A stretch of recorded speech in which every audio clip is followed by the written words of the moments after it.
And hello, everyone. Welcome to another edition of Power Perspectives with yours truly, Pastor Darren Jaime. So glad to have you share with us between the hours of 3 and 5, as we always do here on Power 620, the voice of the community, as we continue to bring you news, information, and the things that you need to know. We take sometimes even the national and headlines and things like that and bring it to you in a localized format so that we can have good conversation. I want to give a special shout out to Pathfinder Bank, who's allowed us the opportunity to bring these issues to the microphone, proud sponsor of Power Perspectives, and also to you for listening every week. So get it right. But no, big shout out to everybody who's out there. Listen, a lot to talk about. Got an exciting show coming up today, and exciting from the perspective of conversation, perspective, and information. Some things are going to be coming forward. Want to let you know it'll coming up on today's show, and I'll let you know just right off the rip. We're going to have Dr. UMAR Johnson, who's actually going to be coming. He's coming to Syracuse. He's going to be with us on April the 7th, and he's going to be talking about public education. And when he talks about public education, he's going to be talking about children. There's this classification that sometimes are you special ed or are you lazy? And he's going to be talking a little bit about challenging some of the public education practices and what parents and students really need to know in order to better themselves. And he'll be having that type of conversation. We continue to talk about a lot of things going on in and around our community. And as we highlight, disparities, and we talk about mass incarceration. We talk about the criminalization of the criminalization when it comes to crack cocaine, but then when it comes to opioid drug use, there seems to be victimization. We talk about our educational system. There's a lot of disparities, and the voices continue to be raised. And so one of the premier voices that has been speaking out in the area of blacks and education has been none other than Dr. UMAR Johnson. And Dr. Johnson has been going around, and Dr. UMAR has been sharing really some real significant power-packed truths and revelation when it comes to the plight of African-American children, black children within the educational system, not just within the educational system, but also, when it comes to the issue of being disabled or lazy. Yeah, a whole myriad of issues. We're pleased to have him sharing with us here on Power Perspectives, as he is actually making a 2-city tour, coming to Buffalo and also to Syracuse. And we're pleased to have with us right now Dr. UMAR Johnson. Dr. UMAR, good to have you.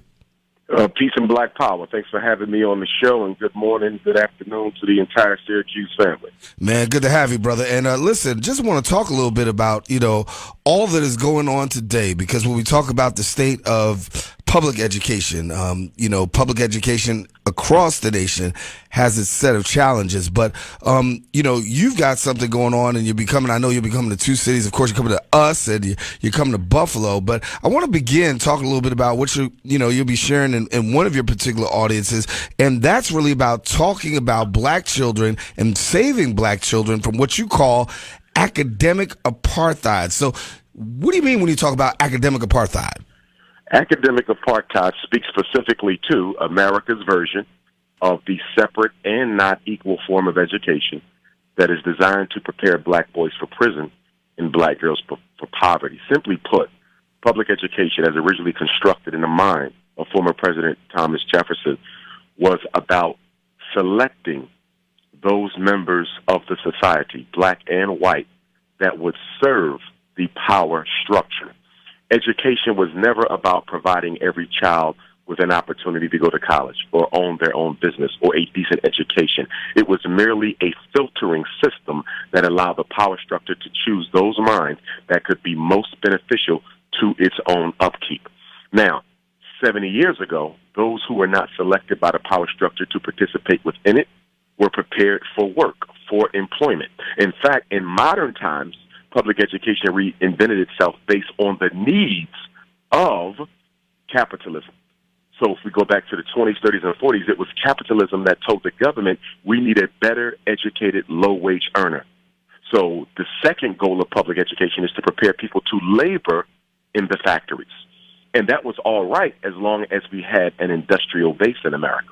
But as you know, most of America's industrial base has been shipped out to second, third world nations and around the globe. So as a result of that, those jobs that public school once prepared you for are no longer around, which brings us to the third and most modern goal of public education, particularly for black children. And the question becomes, if there are no jobs and public school's responsibility is to prepare you for jobs and there are none, what's the purpose of schooling? To prepare the boys for prison and the girls for poverty. We lead the nation in poverty, in extreme concentrated poverty, right here in the city of Syracuse. When we talk about education, you've got a great amount of children who can't even learn and go to school effectively because of the systematic problem of poverty that affects our neighborhoods. How do we break this, first of all, this cycle, because it's a vicious cycle, and it's bad enough that kids have to go to school with, substandard things happening within the school system itself, and then to match community with that, it becomes an overburdening weight on our children. How do we help to break this cycle? Well, there's 6 stages in the psychoacademic holocaust, as I call it. And I termed my book, I titled it Psychoacademic Holocaust, Special Education and ADHD Wars Against Black Boys on purpose, because it is, in fact, a holocaust. And the first stage is miseducation. Miseducation is designed to prepare black boys for failure in the school system. This is preschool until approximately 3rd grade. Black boys are deliberately miseducated. It is not an accident, and we need to be clear about that. The reason they are deliberately miseducated, is because a black boy, properly educated in America, becomes public enemy number 1. When you properly educate a black boy, you put him in a position to rival the white boy for political economic control of Syracuse, political economic control of Buffalo, political economic control of Rochester, political economic control of Elmira, New York City, wherever you are. So in order for America to maintain white privilege, black boys must be disadvantaged in the school system. Stage 2, special education. And when I come to Syracuse on Sunday, April the 7th, and thanks to you, Pastor, for opening up the doors at the People's AME Zion Church, we want everyone there in their seats 4 o'clock, because I want to go through this special education monster. Too many black parents are acquiescing to getting their children evaluated for special education because they think it is a solution. I can't overstate it enough. Special education is not a solution. It will cause more problems than it solves, and it is the biggest pipe in the school-to-prison pipeline. Let me be clear when I say this. You cannot prove a learning disability. Let me be clear when I say this. You cannot prove ADHD. The 2 biggest diagnostic weapons used against black boys is the learning disability, usually for reading, and math for that matter, and ADHD, attention deficit hyperactivity disorder, which in the real world is nothing other than ain't no daddy at home disorder, ADHD. Wow. See, we were given ADD in 1980. That's when the American Psychiatric Association gave us attention deficit disorder. Well, that's the same year that the CIA dropped off crack cocaine in the black community. In essence, they started drugging the boys and drugging the men at the same time, a chemical holocaust. But there's no drug that can make a child pay attention. And because there's no drug that can make a child pay attention, ADHD was not a financially lucrative medication. So 7 years later, in 1987, the American Psychiatric Association, paid by the drug companies of New York City, changed the name by adding an H. The word hyperactive was added to ADD in 1987, making ADD ADHD, attention deficit hyperactivity disorder. And because the H is there, every boy diagnosed with ADHD, even if they're not hyper at all, can justifiably be given the medication. And this is about money. Let's be clear. Psychiatric drugs in black boys is a $30 billion a year industry. Special education is a multi-million-dollar industry. Every time a child is placed in special education in Syracuse, in Buffalo, surrounding areas, every time I classify a child with a disability, because I'm a school psychologist by practice, their name goes into a computer, and by the end of the month, there's an electronic transfer of funds to the school. In other words, you're being paid to miseducate black children. Amazing, amazing. So if there are parents out there right now, and I mean, we probably talk about this when you come to Syracuse, but listen, there are parents out there right now talking about, this is what the doctor wants to do. This is what, the school system wants me to do. They want, they want to put him in this program. They want him to go into this program.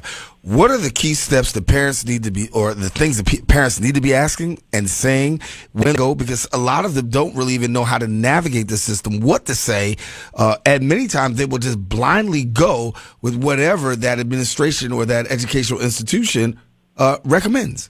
Absolutely. And the reason our parents blindly go along with the hustle is because most parents, and 75% of our kids are raised by single mothers. So when you're talking the parents, you're talking moms. And the reason so many of our mothers go along with the system is because they're being cajoled by teachers. So basically, the mother is a female, the teacher is a female, the mother is a black female, the teacher is likely to be a white female, and although she's white, and she is a representative of the white power structure, many of our parents automatically assume that she's a mother too. My child's teacher is a mother just like me. Why would she do anything to intentionally disadvantage a 5-year-old, a 6-year-old, a 7-year-old? And one thing that I try to impress upon parents, and I'm going to do this in Syracuse Sunday, April 7th, and that is you have to understand the school is not your friend. Black mothers have to change their psychological orientation to the public school establishment. The public school is not your friend. I not only speak as a school psychologist, I speak as a school principal as well. And I can tell you, it is not the friend of the black community.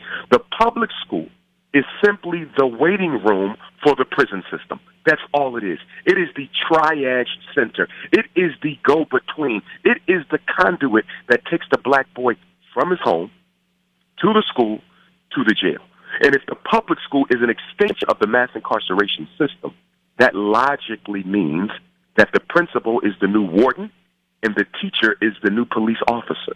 And just like with any police officer on the street, you need to watch what you say to them, what you share with them about your personal business, because anything you offer can and will be used against your child. The single biggest change, orientation we need to make is mothers have to stop thinking the school cares about their child. If we would just only understand that, we would do our children a lot of good. Because when parents call me up, and any parents, if they need consultation and they can't wait till April 7th, they can always get in contact with me, drumarjohnson.com, drumarjohnson@yahoo.com.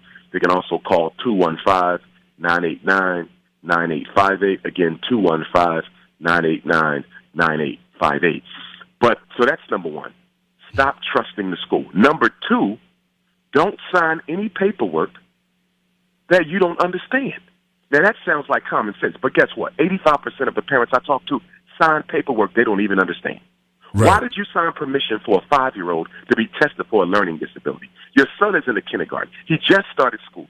You know you did not work with him at home. You know he didn't go to preschool. He probably didn't even go to daycare. He never was taught how to write his name.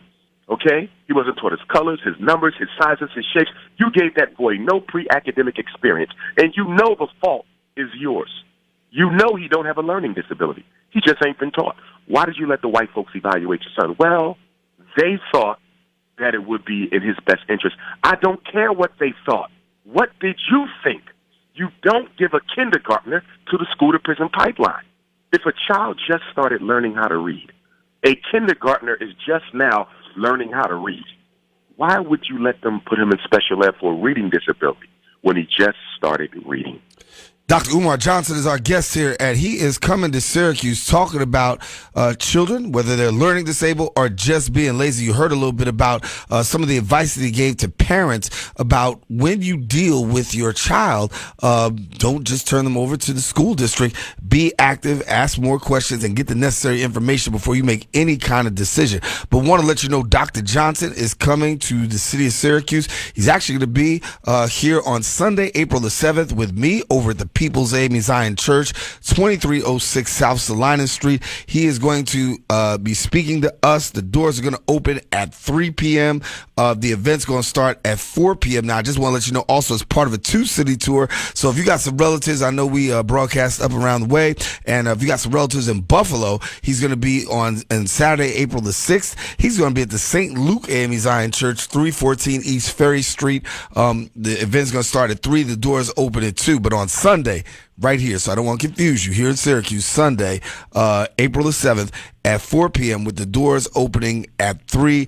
Dr. Johnson is going to be talking to us and really speaking to us about some real serious matters, particularly about the evaluation processes for black parents. I want to tell you, Dr. Umar, this is a situation that we face here in the city of Syracuse. We've got, in the school system right now, 80% of our teachers who work in the city actually live outside of the city. When you hear that, what do you think? Well, first of all, let's look at the history of that. For a very long time in America's public schools, you could not work in those schools if you did not live in that city. However, when white flight came about, particularly in the 50s and 60s, they changed that narrative and they relaxed the residential requirement in order to teach in America's public schools. And because so many black people were moving into the inner city and white people were running away, in order to keep their jobs, they put pressure on the politicians to change the rules, and they put pressure on local school boards to change the policy. So the fact that you can still be a teacher and not live in the city is a relatively recent innovation. That's only about 30 to 40 years old. And that was a strategy by racism to make sure that teachers kept their jobs, although they abandoned the inner city. My problem with that is real simple. No one should be able to educate a child when they themselves are not a natural stakeholder in the success of their child. Education is too important.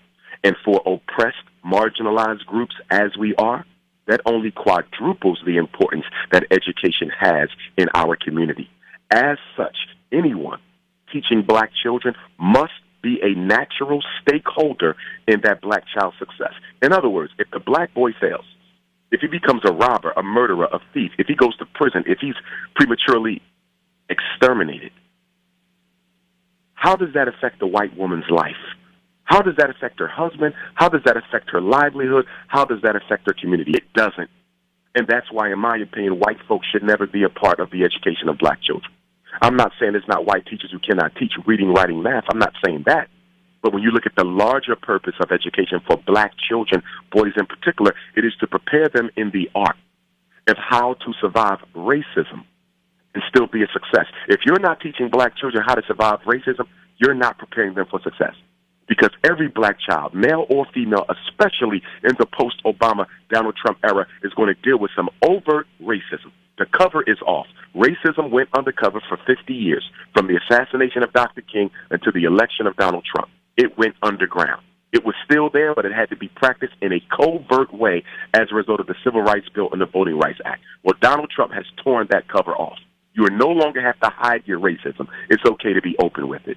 So our children are going to have to deal with racism, and they're going to have to learn how to navigate it successfully so they don't end up a casualty. We don't need another Trayvon, Freddie Gray, Eric Garner, Sandra Bland, Tommy Rice, Philando Castile, Walter Scott. We don't need another one. And in order to prevent that, we have to teach our kids how to survive racism. How can a racist who benefits from the marginalization of black children actually prepare them to overcome the very system that provides them with their privileges?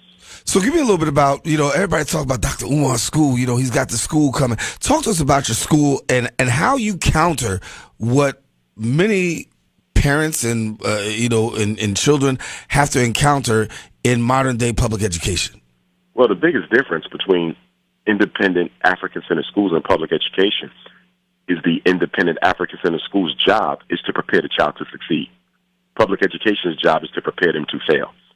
See, we got to talk about the 3 R's of education if we want to talk about what makes a child successful. The 3 R's of education are rigor, holding the child accountable academically, relevance, making sure the lesson plans are effective, but most importantly, the 3rd R is relationships. Education is a helping profession. I'm a therapist. As a therapist, you cannot help the patient. Your education is irrelevant if you cannot come down to their level, genuinely care about them in a way that they can feel it. There must be love there. There must be concern. There must be empathy. Because most people improve psychotherapeutically, not based on the techniques or your training. It is the relationship that improves depression. It's the relationships that improves the borderline, the bipolar. It's the relationships that improve the self-esteem. It is the relationship between the therapist and the client, okay, is the elephant in the room. It provides the context in which effective change can be made. Well, guess what? It's no different with education. It's no different with education. If a therapist has to care about the client to help them, a teacher has to care about a child in order to help them. And the biggest difference between FDMG, the Frederick Douglass and Marcus Garvey RBG International Leadership Academy for Pan-African Excellence, in these schools that they have our children in, these failure factories, because that's what they are, failure factories. The biggest difference is we're teaching our children how to survive life. Not just how to read, write, and count, but how to survive. And our curriculum is going to be based on political and military science. Our children are not taught political and military science, i.e., understanding the world, who runs it, how they came to run it, how they maintain it, and most of all, how you can overthrow it. They will be taught African self-defense with and without arms. They will be taught economic and financial science, how to read the stock pages, how to invest in stock, understanding real estate, understanding multinational corporations, how to start your own business. Because most schools in the black community are what? College preparatory failure factories. College preparatory failure factories. They exist for one thing, to get your child into college so the university and the bank can exploit their thirst for learning and translate that into lifelong debt. College is doing nothing for black kids but putting them in debt. So if your school's only job is to prepare a black kid to get into school, then what you're telling me is your job, your school only exists to help the banks exploit the future economic earnings of this child. We will be college prep, but we will be more than college prep because we will be teaching them how to take their economic destiny into their own hands. Top 1% richest people on this planet, including the United States, never went to college. They learned how to invest their money, and that's what we will teach at FDMG. Our school is an academy where black gods are born, and that's what makes us different from any public school in America. Dr. Umar Johnson is our guest here on Power Perspective, sharing a little bit with us. He is coming to Syracuse, and he's going to be here on Sunday, April 7th, as part of a 2-city, 2-night tour. He's going to be at the People's AME Zion Church, 2306 South Salina Street. And, the event will start on Sunday, April the 7th at 4 p.m. The doors are going to open at 3 in Buffalo. He's going to actually be at the St. Luke AME Zion Church in Buffalo, coming on Saturday, April the 6th. So if you got friends and family in Buffalo, let them know out there. The event's going to start at 3 p.m. The doors are going to open at 2. And Dr. Johnson, would you hear, or what I should say, would you speak at many of these events? Of course, there's the opportunity for questions and answers. Talk to me a little bit about the most relevant question that you get most of the time when you have your events, because a lot of people have a lot of things flowing, but there is a predominant theme sometimes in some of the questions that are being asked, and maybe you can help to answer one of those right here this afternoon on Power Perspectives. Good point. And there will be definitely a question and answer session at the end of the lecture there in Syracuse on April the 7th. Questions vary because the war has so many different strategies to impact our children. I get everything from immunizations. Do I have to immunize my child? How do I get my kid out of special ed? For kids who might need special ed, how can I force them to do a better job? Parents may not agree with the classification of the disability that the school psychologist put on their child. What rights do I have to challenge that? A child may not be receiving an adequate education and they are in special ed. What can I do to get my child put in a different learning environment? Grades, sometimes teachers will change a grade for behavior, which is illegal. You cannot change grades for behavior. That's why children are given a separate behavior grade, normally a number on the report card, interpreting the psychological evaluation report.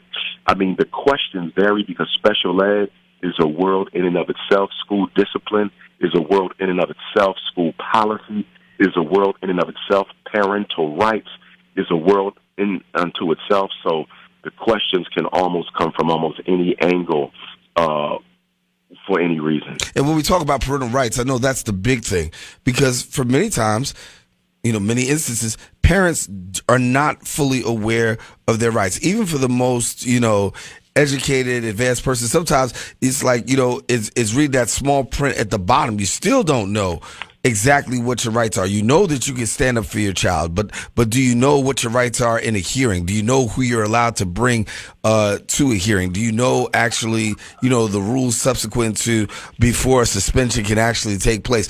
All of these things that sometimes parents fail in the area of knowing parental rights, and not because of gross negligence, but more because of ignorance. Talk to us about, parents out there who want to advocate for their child, who want to be there and be present and talk about these issues, but really don't know what to say. And it's almost like you almost have to bring an attorney, if you will, sometimes to the school based on some of the issues that we've got going on. Well, the beauty of special education and public education in general, parents can advocate for themselves. You don't need an attorney if you know the law. And the law is very simple. The beauty about school law is it is very much cut and dry. For example, if a child does need special ed, the law says within the special ed law, there's a clause known as LRE, Least Restrictive Environment. Sunday, April 7th, we're going to talk a lot about LRE. Least Restrictive Environment speaks to the fact that special education is a segregated form of education. Let me say it again. Separate but equal is still allowed in America. It's just not allowed for race, but it is allowed for disability. So LRE says that if your child has a reading disability, they can only be separated from the regular class and put in a special ed environment to the extent necessary in order for them to learn how to read. In other words, a kid cannot be in special ed any longer than what is absolutely necessary in order for him or her to learn. So here's the question. If that is true, Dr. Umar, if you're telling me my kid has a reading disability and should only be in special ed for reading, or has a math disability, should only be in special ed for math, or has autism but is functioning at a high level and really can succeed in the regular class, but yet my autistic kid is in an autistic support class all day, my reading disabled kid is in a learning support class all day, my math disabled kid is in a learning support classroom all day, what are you telling me? I'm telling you that Syracuse Public Schools is breaking the law. Buffalo Public Schools are breaking the law. Okay? That's what Rochester Public Schools are breaking the law. Why? Because those kids are spending time in special ed that exceeds their academic need. Why are black boys in Syracuse in special ed all day instead of the only period when they need the service? You know why? Because it's convenient for the teacher. It's convenient for scheduling. It's convenient for the principal. And the biggest reason they're in special ed all day is the only reason why that teacher referred them for special ed testing in the first place. The real reason they're in special ed has nothing to do with academics. It has to do with behavior. He was a behavior problem. And because he was a behavior problem, the teacher lied on him and said that he has learning problems. He don't have learning problems, but the teacher lied and said he did. Why did she lie and say that boy have learning problems when he don't? Because she knows that if she says he has a learning problem, she can get him removed out of the class. Special ed is a place where you throw black boys until they're old enough to drop out of school or get killed. Dr. Umar Johnson, our guest here on Power Perspectives, talking a little bit about special education, talking about the school, the prison pipeline. And if you want to hear more of Dr. Umar, he is coming to Syracuse. He will be with me at the People's Amy Zion Church Sunday, April 7th. He's going to be here at the event starts at 4. The doors are going to open at 3. We invite you to come on out. And Dr. Umar, for people who say they want to attend, what do they need to do? Well, they can get their tickets at drumarjohnson.com, our website, drumarjohnson.com. They can also get the tickets at the door. All children, 17 and younger, are absolutely free. That's not on Flyer Rev, but in case you get calls, yes. 17 and under are free. They don't have to pay. They just show up. 65 and older are also free, our elders. 65 and older, they just show up. Anyone who is 18 to 64, okay, they would need to get a ticket online, drumarjohnson.com. Tickets ahead of time online are $20. Tickets at the door will be slightly more, but free for children and elders.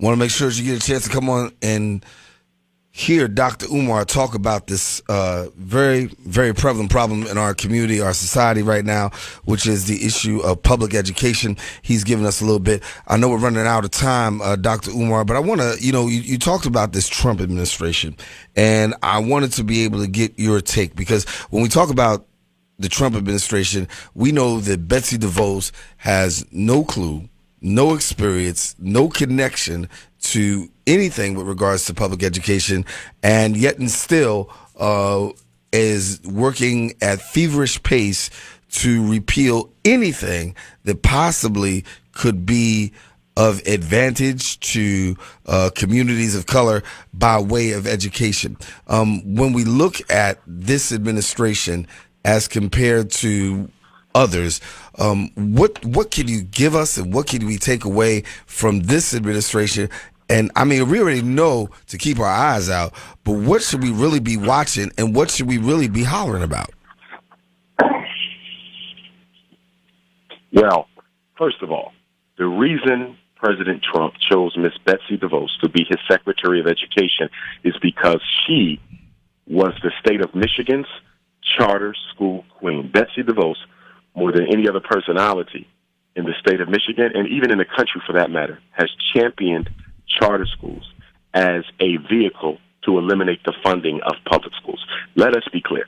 Charter schools were created to defund, depopulate, and destroy public schools. That does not mean we take issue with black-run charter schools, because I know a lot of black charter schools, and I've done a lot of psychological work, and I've been principal and vice principal at black-run charter schools, and we appreciate the job that they do. However, that does not force us to turn a blind eye to the fact that the charter school movement itself was created to destroy public school. See, what we need to understand is the United States Constitution does not give anybody's child a right to learn. The United States Constitution does not give a single child in America a constitutional right to a decent education. Education is a state right. It is a local function, and it is a federal interest. It is the Constitution of the United States that must protect the state right that is given. Doctor, yes, keep going, God.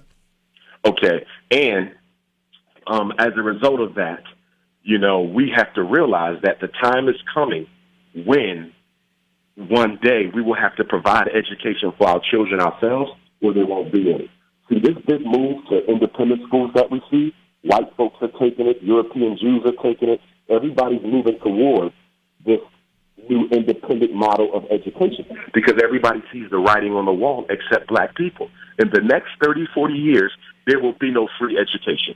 You will not only have to pay for it, you will also have to find a school that will accept your child. And that's why, with the Frederick Douglass Marcus Garvey Academy, we are trying to get out ahead of that and start creating independent schools now. It is a disaster and a disgrace that a $2 trillion people, black America, $2 trillion, that spends $2 billion a year on Air Jordans and $4 billion a year on malt liquor, and that buys twice the Mercedes-Benzes as white folk with only less than one-third of the wealth of white people, $1 billion on fast food every year, black women who spend over $20 billion on weaves and perms. It is an embarrassment that we have almost no independent schools. There's no more than 24 independent schools in the United States of America. That is a disgrace. We have the money to educate our children ourselves. We shouldn't even have to have a conversation on special ed. We shouldn't even have to have a conversation on ADHD. We should not have to have a conversation about parent rights. Why? Because we should have our own schools for our own children. When Chicago shut down hundreds of their schools, and when Philadelphia shut down over 100 of its schools, and when Detroit shut down almost 200 of their schools, that should have not been viewed as a crisis. That should have been viewed as a blessing for black America, because we should have been economically organized to go into Detroit, buy up half those schools. Go into Chicago, buy up half those schools. They're shutting down schools in Buffalo, shutting down schools in Syracuse. Any of those vacant schools should be bought for the community for the benefit of our children. How do you explain so much money and so few learning opportunities? The truth of the matter is, White folk may not care about black children, but black people don't care about black children too much themselves. Dr. Umar Johnson. Powerful statement there, my brother. April 7th, going to be joining us here in Syracuse. He's going to be coming and speaking and lecturing here to us in the city of Syracuse. Want to invite you. It's going to be taking place. Doors open at 3 p.m. The event starts at 4 p.m. Now, if you want more tickets, go to Dr. Umar Johnson, eventb.com, and you can be able to tap into that. Dr. Umar, we're going to let you go, but listen, my brother, I know we're excited to have you come to share, to enlighten. We'll be looking forward to you in Syracuse. Also, if you're in the Buffalo area, he'll be there Saturday, April 6th, so if you want to go both places, it's all right. Saturday, April 6th, he'll be in Buffalo. That event starts at 3, and the doors open at 2. He'll be at the St. Luke AME Zion Church in Buffalo, New York. And so, Dr. Umar, good to have you, brother. We got to have you on one more time before you actually come here, man. We'll make sure we do that. Absolutely, Rev. Absolutely. We're going to make that happen. All right, man. Dr. Umar Johnson, our guest here on Power Perspectives. Listen, stay with us. We got more show coming up. We'll be right back right after this.